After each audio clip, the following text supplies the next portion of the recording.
Hi, everybody. Welcome back to this session of Beyond Getting Started. Now, today we're going to take a look at filters and how they're applied. First, just a little bit about me. We may not know each other. My name is Jim Dehner. I'm one of the Tableau Visionaries. I'm also a forums ambassador. We may have met out at the Tableau newbie user group. I do co-lead that group, and I co-lead the Nashville Tug. And if you live anywhere in and around Nashville, we'd really like you to join the Tug, be part of our group there. We meet virtually 8 times a year, 4 times a year. We get together for a live meeting, and we'd love to have you attend our next session. Today, what we're going to do is we're going to talk about the 6 types of filters there are in Tableau and when they're applied in the order of operations. Now, it's really important to understand the order of operations. It's the sequence that Tableau goes through each time you create a worksheet. And each worksheet in Tableau has its own separate data table. And as we apply filters, creating that worksheet, we're reducing the amount of data in that data table. And it's only the data that's in that table that's available to use on that worksheet. And it's really important to understand the sequence that we go through in the order of operation and when those filters are applied, because it will affect the results of the calculations that you're using in creating your sheet. I like to look at 3 different levels of the order of operation. The first level are data extract filters and data source filters, and they happen at the workbook level. And the other 8 steps in the order of operation happen at the worksheet level for each one of your worksheets. Let's start at the workbook level, and we're going to take a look at 2 types of filters there. They're extract filters and data source filters, and they're applied as data is loaded into your Tableau workbook.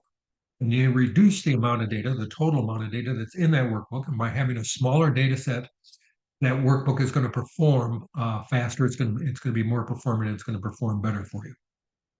So let's see how we go about creating one of those. Now, the example that I use and the example that I'm going to use in this presentation, the data typically comes from the Superstore data set. And I really like using that data set because that data, you have copies of that data. It was the data that came with your copy of Tableau. So you can recreate everything that we're doing here. In that data set, the sales equal about $2.3 million. There are about 10,000 records. That varies a little different between what version of the data set you're looking at, but I think there's 10,000 records in that data set and 800 customers. Now, if I want to reduce the amount of data going in there, I can apply a data source filter. So let's go out here to the data source tab. It's right down here in the corner. And if I want to apply a filter, I can go up here to filters and I can add a filter. And you'll see a window open up. And I can choose what I want to filter on. And I can choose on dimensions or measures or whatever. And I'm going to filter on categories. And as I open these windows, these ought to begin to look familiar because they're the same type of windows that you'd use in a dimension filter. I only want to keep furniture category. So I'll check that off. And I want you to notice here that right now there's 10,000 records in this data set. When I filter so that we only keep furniture, the first thing that happens is in this window, we see we're keeping furniture. And the second thing that happens when I click OK is we're down to 2,100 records in the data set. The other 7,000 records have been filtered out. So now this data set is smaller and it's going to perform better when we do calculations and the like. So let's go out here on the data source on this tab that we were looking at. And sure enough, we're seeing an order count, which are the number of records. It's the 2,100 records that we were talking about. There's only 700 customers. Nearly 700 customers have purchased furniture in one of their orders. The total sales is no longer $2.3 million. It's $742,000. That's the only data that's available in this data set.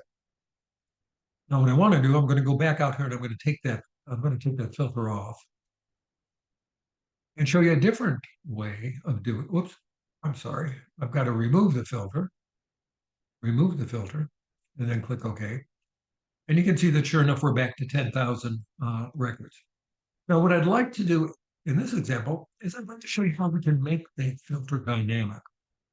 I'd like to create a calculation. I'm going to open this up here. I've already done this. And what I want to do is I just want to look at customers that have over $10,000 worth of sales. So I'm going to create this fixed LOD, and we have to use a fixed LOD here. And all this would say is in words, it says for each customer, total the sales, and is it greater than $10,000? If it's greater than $10,000, return a true. If it's not, return a false. So I've got a true-false filter that I can apply here. And I'm going to use that filter on my data source tab to reduce the amount of data again. Now, I think you can see that every time we update the data, that the total sales for each customer can go up. Maybe they bought some more this month, so their total sales can go up. So this filter will work dynamically every time I open the workbook. I'm going to go out to the data source tab.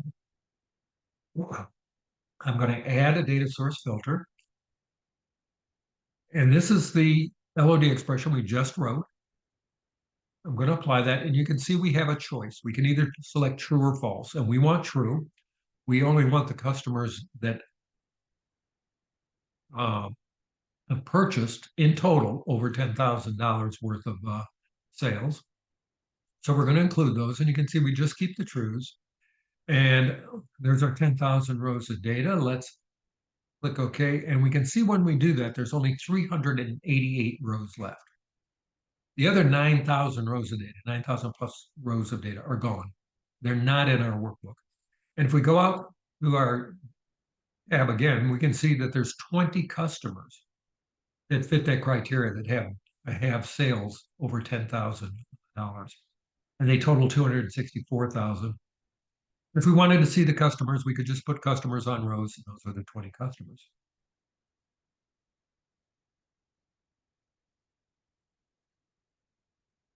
Now I'm going to remove that filter because I use the same data set elsewhere. But you can see how that filter can work dynamically, and we can make that filter work dynamically. So I'm going to take that off, and sure enough, we're back to our 10,000 rows of data, and I can go ahead and use that in the rest of what we're looking at here. I want to move on now to filters that work on the worksheet level. And the first group that we're going to look at is this group that affects the structure of the data table, or what the data table looks like.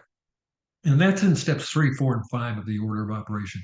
And I'll tell you right up front, for new users, intermediate users, and advanced users alike, this is the area that I end up seeing the most questions about.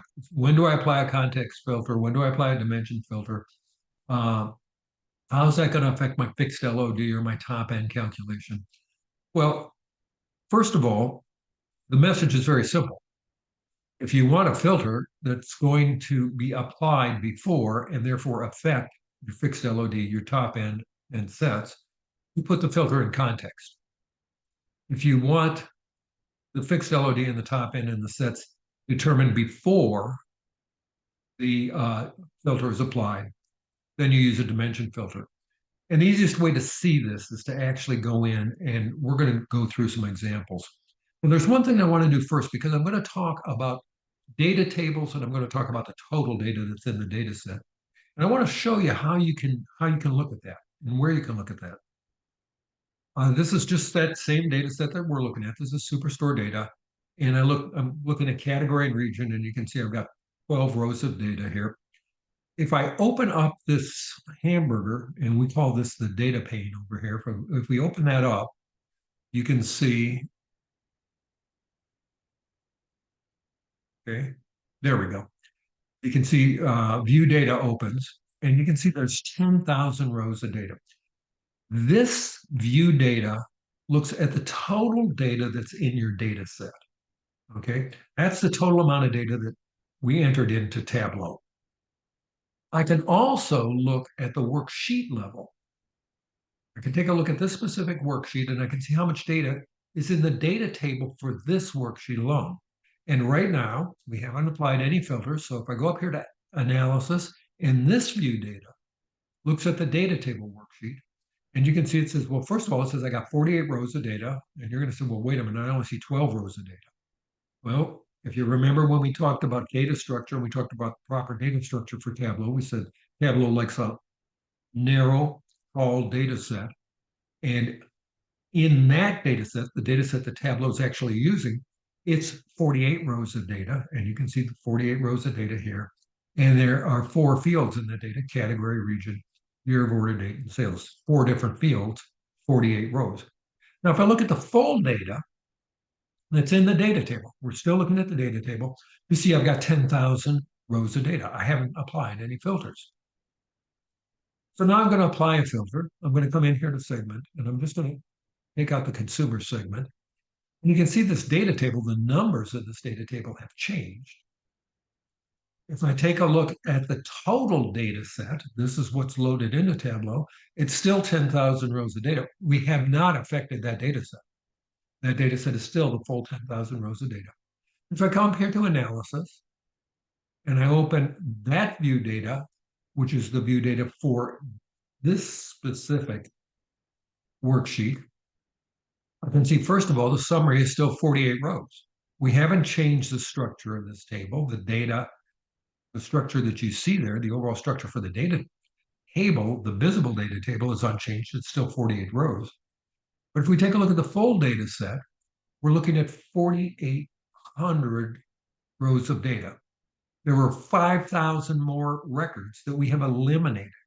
So we've changed the structure of the underlying data table here. You hear people talk about the underlying data or the data table. We're talking about the worksheet data table. And that only contains 4,800 rows. And we did that by, first of all, defining what that data table looked like, applying dimensions to the rows and columns, and then applying filters. So I want you to keep that in mind as you go forward, that when you change the data structure of the table, you're eliminating data from that data table and it's no longer available. Well, let's take a look at some specific examples of how to use context filters. And I want to start with this. It's just a very basic Superstore example again. What I've done, it's that same data table. We're looking at category and we're looking at region. And I've just dropped sales on here. So these are the overall sales by region. And then I've created 2 LOD expressions. And the first LOD expression is just a very, very simple LOD. And if I were to say this in words, I'd say for each category, sum the sales and save that so I can use it later.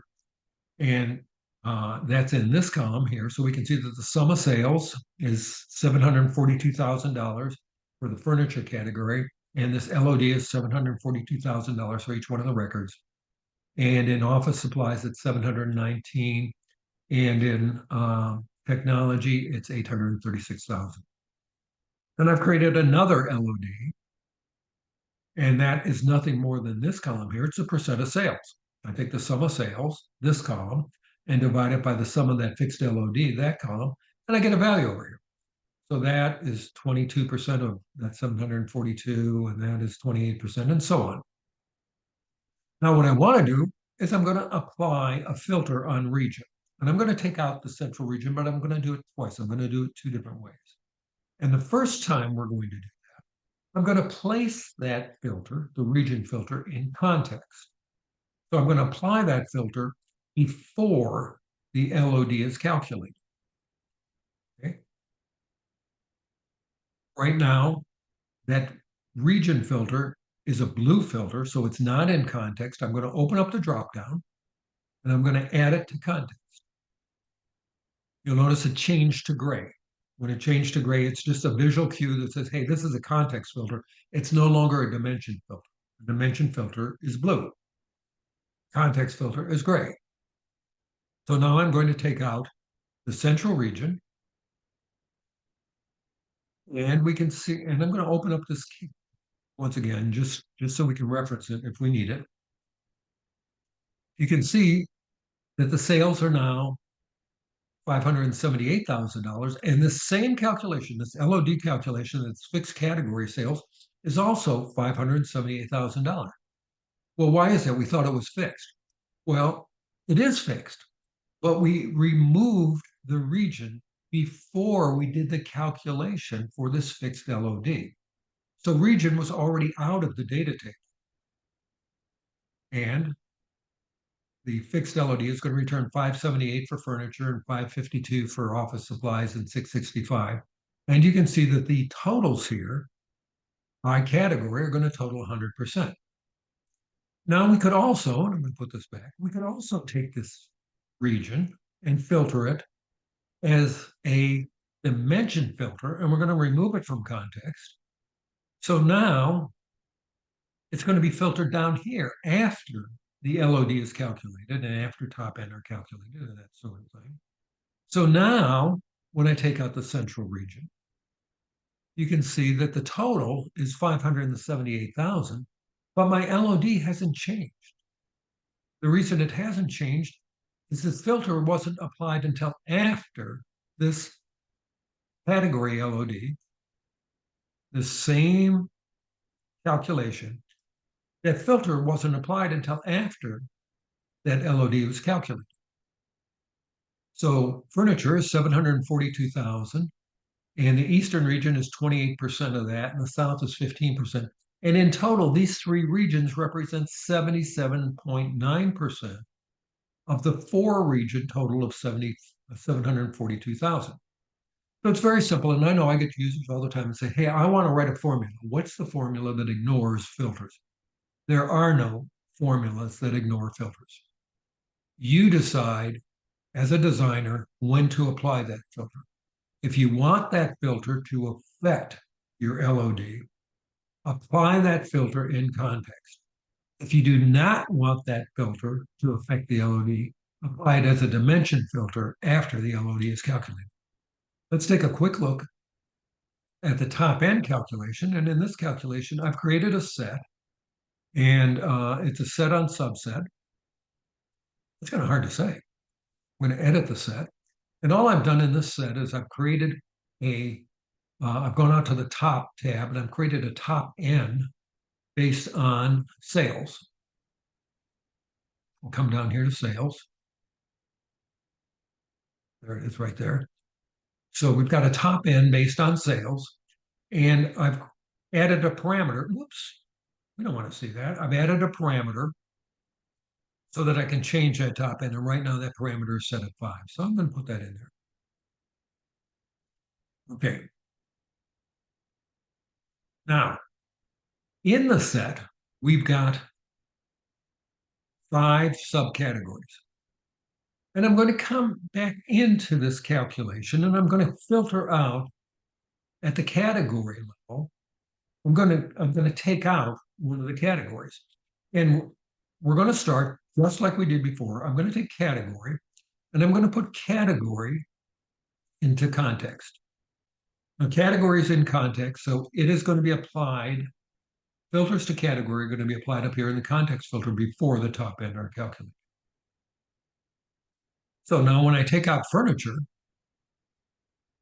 the 2 furniture subcategories are gone, but I still get 5 categories or subcategories because furniture was taken out before the top end were determined.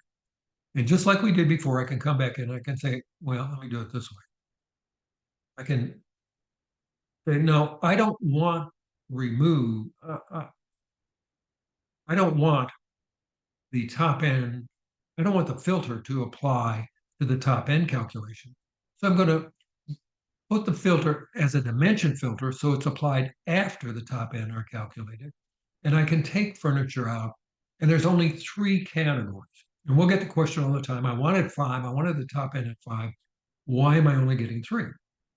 And that's because you applied the filter after you determine the top end. Bear in mind, and this is not really all that hard.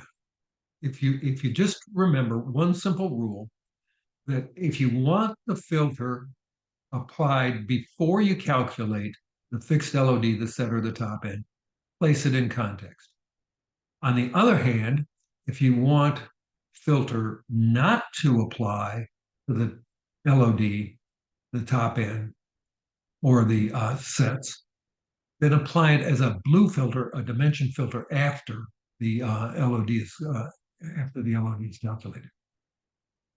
Okay. Now I want to go to measure filters. Now, the last step of the order of operation are applied on the values that are in the data set.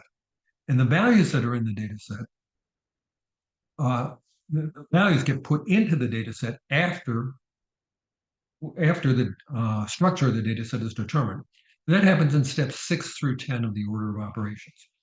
And we got two types of filters that we can apply on the values themselves. There's measure filters, and then there's table calculation filters.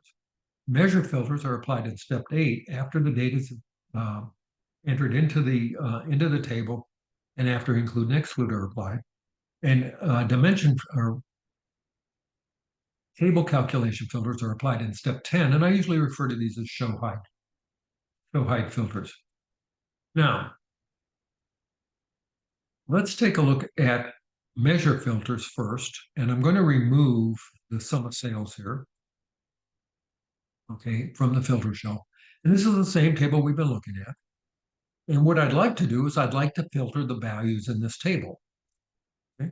I'm not going to change the structure of the table. I just want to filter the values that are in the table. So I can come in and I'm going to take sales, and I'm going to drag it up and I'm going to put it on the filter cup. And when I do that, this window opens up. And this window gives us two different ways of applying that filter.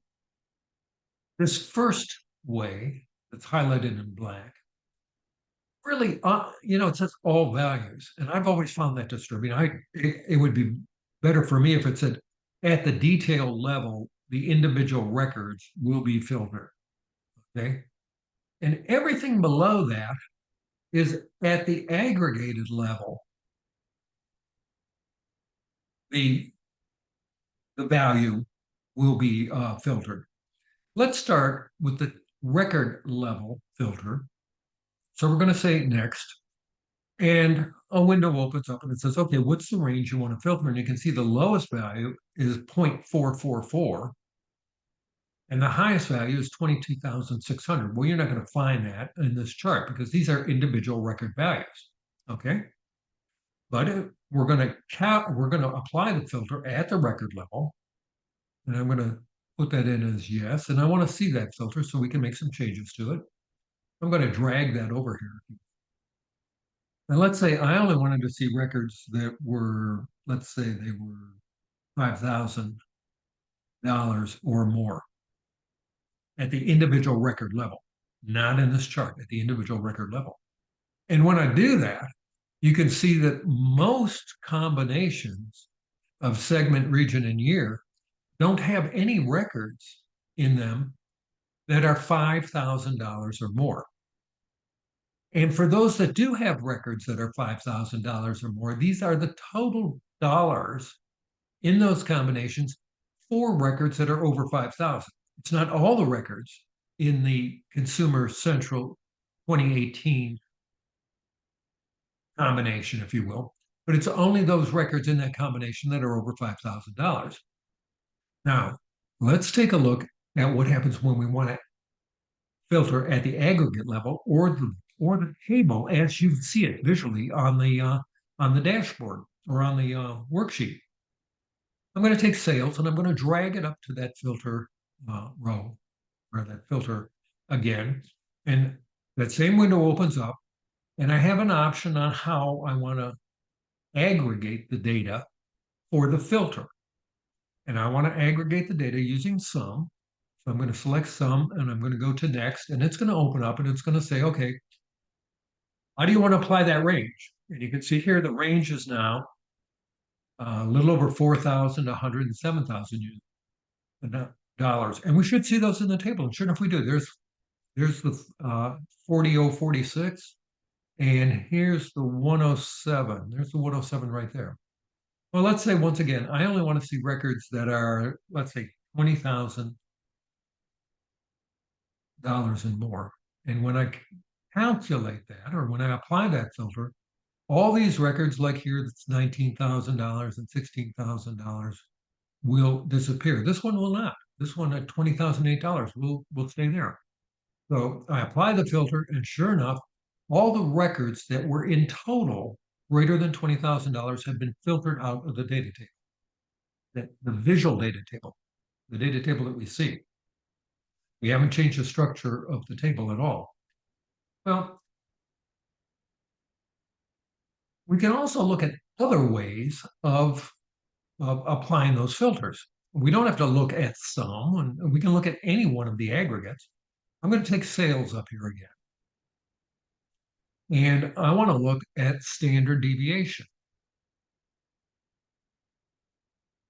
I'm going to, and this comes up and it says, hey, you're looking at the aggregate level, standard deviation. The range is 230,000 up to, I'm sorry, 230 up to a little over 3,000. And we should be able to see it there. There's 230 right there. And here's the 3,000. What records do you want to see and what records don't you want to see? And let's just say I want to see anything that's over 500. 500. Okay, and I'm going to apply that. And now you can see anything that has a standard deviation is less than 500 has been filtered out of our table. And you can say, well, okay, that's fine, Jim, but you know, what you're doing is you're filtering the table, and we could filter the table just by looking at the values. I can leave this filter in on standard deviation, and I can have a different aggregation in the table itself. I'm going to put sum of sales, and I'm going to put sum of sales right here. And I'm just going to leave this here for a minute here, the standard deviation. And you can see the only records we're seeing. We still got the standard deviation as our filter, as the criteria for the filter. We're only looking at records where the standard deviation for that combination is less than or is greater than 500. So we're not going to show the sales in those other categories. We don't have to limit ourselves to showing the same aggregation in the chart and in the filter itself. And then when we increase this, we can increase this to 1,000 if you want. And now we're only looking at those combinations that have a standard deviation greater than, what is that, 1057. Okay, I got one other type of filter that I want to show you, and that's a filter that's applied as it's a table calculation filter. I refer to them as show height filters, but they are filters that are applied to table calculations. And we usually get a question that comes up like this. The user will say, hey, I have a running total that starts with the first data that's in my data set and runs through the last data in my data set. Probably looks something like this. Just a simple running sum of sales. And it looks like that. And I want to apply a filter, and I only want to look at the last 12 months worth of data. And they said, well, what I've done is I've taken order date and I've placed it on my filter, and I'm looking at the year of order date, and I want to see the last year of order date. And when that happens, I don't see the data starting at 2018 anymore, the first date in the data set. It starts at January 1st with 0, and that's not what I want to see. You know, I don't, that's not what I'd like to see. What I'd like to see, the user says, is the last 12 months of data, but I want it to start at the total that there was in January. I'm going to show you two different ways you can do this. And like I say, I call these show hide filters, and I want you to think that what we're doing is we're creating a window that you're looking through, and we're only going to look through that portion of the window that shows the data that you want to see. We're not going to change the underlying data at all. We're not going to affect that data. Now, the first way we're going to look at this is with it's known as a last filter, and I'm going to apply a show hide filter based on that. So let's take a look at what last does to start out with. And last, let me just open this up. Last is a table calculation, and it just counts the columns of data. And it starts at the last And the value for the one furthest on the right, the last one, is 0. And then it increments positively going back to the left, 1, 2, 3, 4, 5, so on. So what our user wants to see is the last 12 data points, which would be points 0 through 11. And I've got a filter that does that.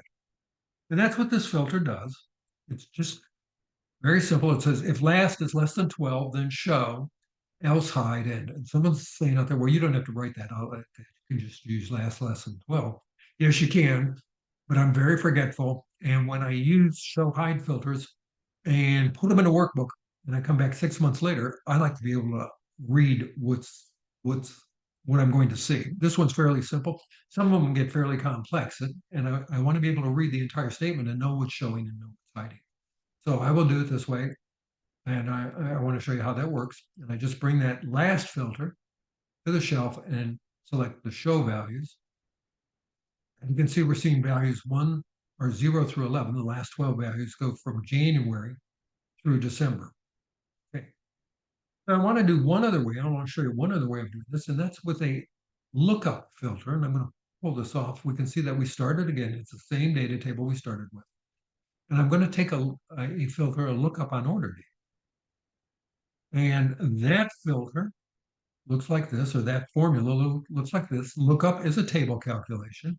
We have to use a table calculation because we're applying it to a table calculation.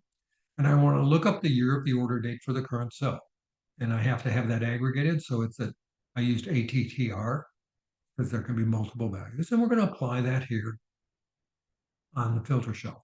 And I'm going to start with all so you can see what's happening here. And that's going to get an okay. And we're going to show that filter. Okay. And now, if I only want to see the last couple years of data, you can see I've got 2020, 2021 there. That we're starting at January 2020 and looking at 2021, but we're not starting at 0. We're starting at that value that is based on our other chart. If we looked at all data again, January 20 looks like about 150,000, and we can take this out. And we can see that sure enough, in January 20, we're looking at that same value. We're 21. We're looking at just the values through the year 2021. So now there's two different ways that you can use show hide filters. That's pretty much what I wanted to cover with you today. I wanted to talk about filters, and we use filters all the time. We tend to misuse filters. Sometimes we confuse filters with parameters, or we confuse filters with sets.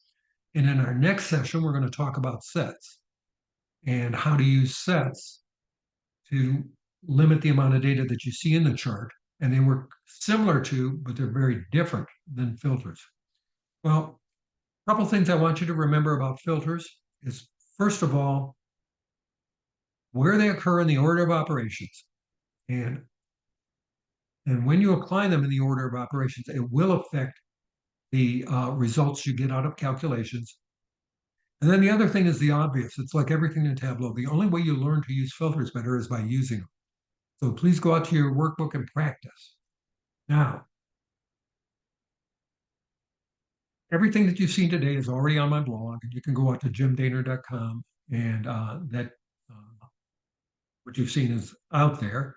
You can download this workbook at my Tableau public site.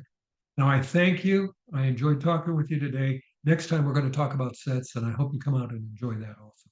Thank you very much. Bye now.